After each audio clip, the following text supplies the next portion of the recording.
So, the XM66F. This tank. I want to start off by saying the gun is good, but the rest of the tank, really not so much.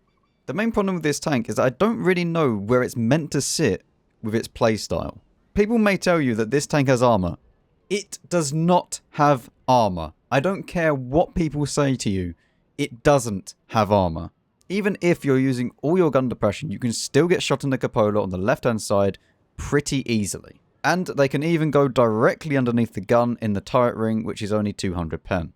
You cannot sidescrape in this thing because, again, the turret ring extends out over here, and if you extend a little bit further, you'll be able to get shot directly in the side. Because the back over here is only 50mm thick. And I have seen numerous people go like this because they think that they're going to be safe or something, and then you just pen them directly in the rear. Because this area at the back here is super easy to pen. I'm not 100% where the fuel tanks are, but I'm guessing they're over here. I mean, the engine's definitely over here, so you should be able to do a lot of damage if you just shoot this. And if you do load premium, which you only need around about 250-ish pen, you can go directly through this little spot over here, next to the gun, just below the cupola, and that is about 240mm thick. So in my opinion, this tank does not have any armor at all, because whenever I'm playing it, you may get a few lucky bounces here and there, but these things are not hard to deal with, and they are annoying to play as well. So welcome to Mannerheim line. This is a tier 7 game. We are top tier, so it is only -1, which is fine. I mean, at least then maybe we're going to be bouncing a little bit more. This tank does remind me of the Excalibur in the sense of the turret and how it traverses and whatnot. Because you only really get, I can't remember the exact, maybe it's like 45 degrees or so? I'm not sure. I'm not sure exactly how much degrees you get of gun angle. Well, he had fun. I mean, on the plus side, you do get 276mm of APCR pen. But as you see, AP directly... where did that even go? I'm guessing just through the hull, because the hull is very, very weak on this tank.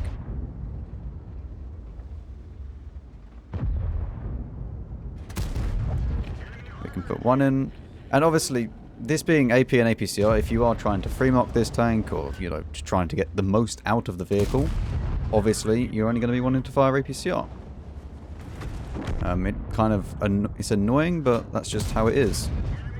You probably don't need APCR here, but...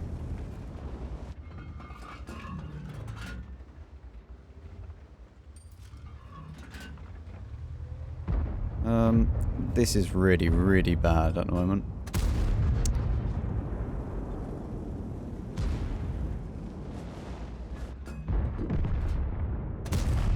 Put one into him.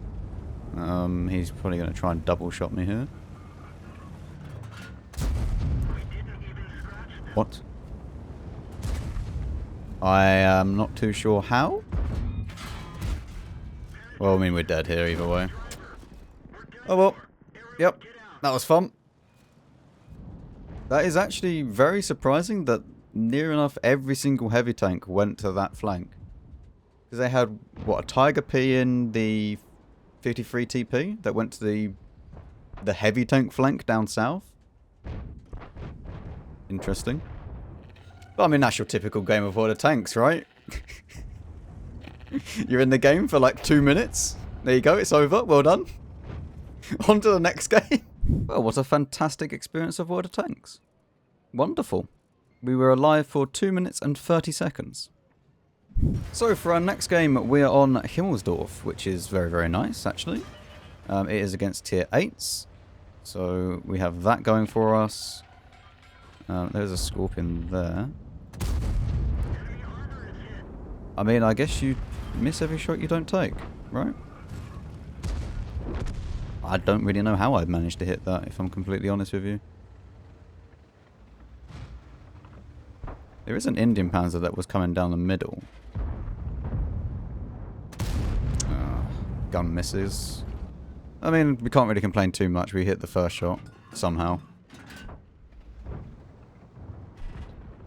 Is the Scorpion going to peek back out? Our artillery is on the hill. Interesting. There we go. Much better. He doesn't spot us because he has his rear showing. None of his viewports are actually able to spot us. Your viewports are at the highest point of your vehicle, so like a polar, and then you have one in the gun. I think that you have one at the front, maybe? Okay. I can't remember exactly if you have one at the very front. But I know that you have one in the gun and one in the cupola.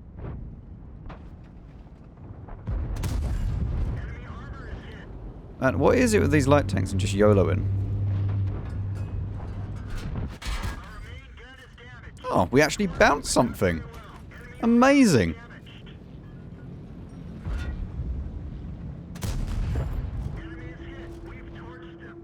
I mean, as I said, like the only really good thing about this tank is the gun.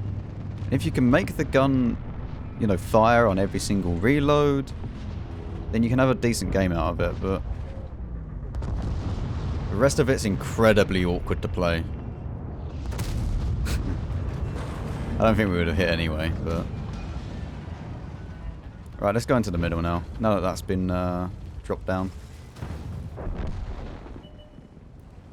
We can hopefully... we're going to even flank these, actually. Me and the Barask, we're going forwards.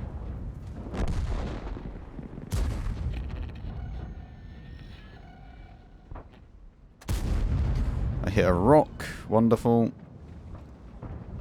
This guy will just nearly pen every single shot on me. In fact, he probably will. I'll try and face hug him if I can.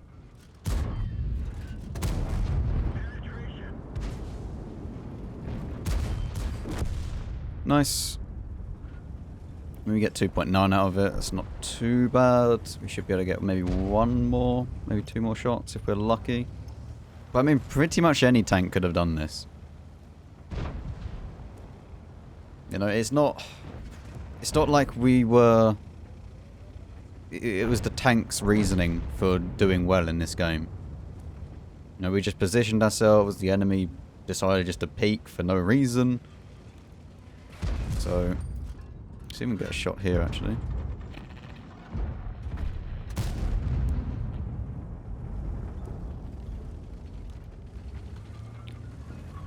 This is really, really annoying that this guy's here. Okay. No, I don't think we're going to get another shot. In fact, it's not even worth going up to the thing. No more damage.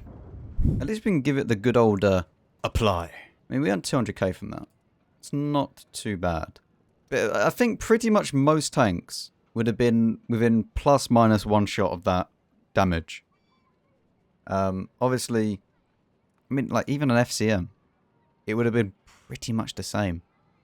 I would have just kept farming people. I mean, we would have taken one more shot for definite from the Scorpion. And of course, yes, the DPM is nice, but it wasn't like we were firing on instantly every single reload. For our third and final game, we are on Tundra. Now, we have got insanely lucky with matchmaking so far. Because this thing against tier 10 and tier 9 is really, really going to struggle. Like, really going to struggle. Especially considering pretty much everyone has enough pen to go through that little spot underneath here that we spoke about in the beginning of that 240-ish pen. Yeah, this tank doesn't do well against that. So, yeah. Obviously, 150mm caliber guns can overmatch the rear as well, because that's only 50mm. So if you do meet a 60 TP, they are going to tear you apart. It's also incredibly annoying that the hull armor is this weak. Because you would like to be able to, you know, like side scrape out like this, but it's just so weak that you just can't. I say side scrape, I mean it's not really side scraping, but you get what I mean. Almost like frontal side scraping. Can I get a shot on these? I might be able to. Where are you going?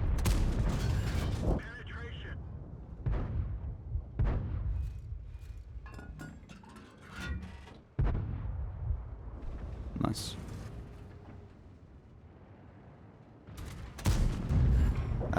Don't understand how that bounces off the rear of a CS-53, but okay.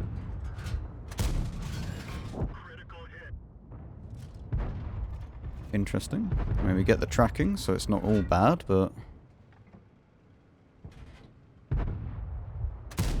There we go.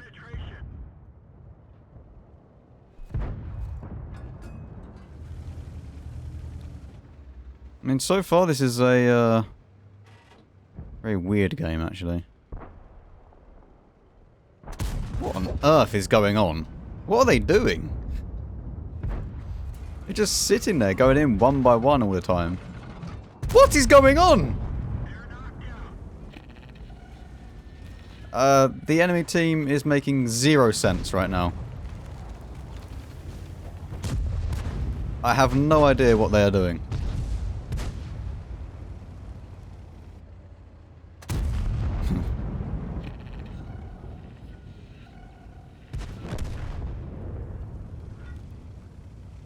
Well, I mean, that's that done.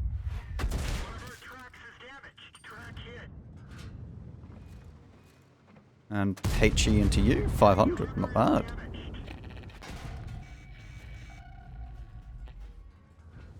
Do you not want to give me another one? I'm gonna need APCR. Doesn't even hit.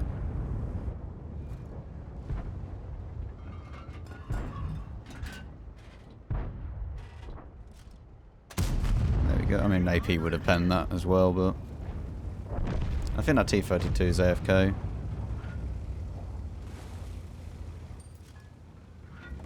Well, I mean, that was, I have no idea what the enemy team was planning, or trying to do there, actually. I mean, 2.3k is not awful, but yeah. I don't even really know what to say about that game. So yeah, the first impressions of this tank, I don't know, why would you play this tank though? It just feels incredibly awkward, especially when a turtle exists. The fact that the turtle exists makes this tank kind of irrelevant. I mean, yes, this tank is faster than a turtle. It goes at 35 without a turbo and then 40 with a turbo, so it is 10 kilometers an hour faster than a turtle, but it doesn't really make up for all the other features that it lacks. Like, I would feel far safer in a turtle compared to this thing. I mean, especially when the TS5 is in the game as well. Like, the TS5 being in the game then really puts pressure on this vehicle. And I don't have a TS5 on this account, so I can't show you, but a TS5 compared to this thing, it's not even funny how much better that tank is than this thing. And I understand that, yes, the TS5 doesn't have a turret and it's less flexible in that kind of respect, but it's really not. Like, it's definitely not less flexible, because you can tear things apart just like you can in the turtle with the TS5. And so every single time that I play this vehicle, I just think, well, why am I playing it? You know, like, well, why would I play this tank when I could play a different tank like the turtle TS5? So yeah, that's that. That's my first impressions on the tank. I don't like the armor layout. I don't like the platform that the tank's on. I like the gun. But that's it. Let me know your thoughts down in the comments. As always, if you did enjoy, you know what to do. And I'll see you all in the next video.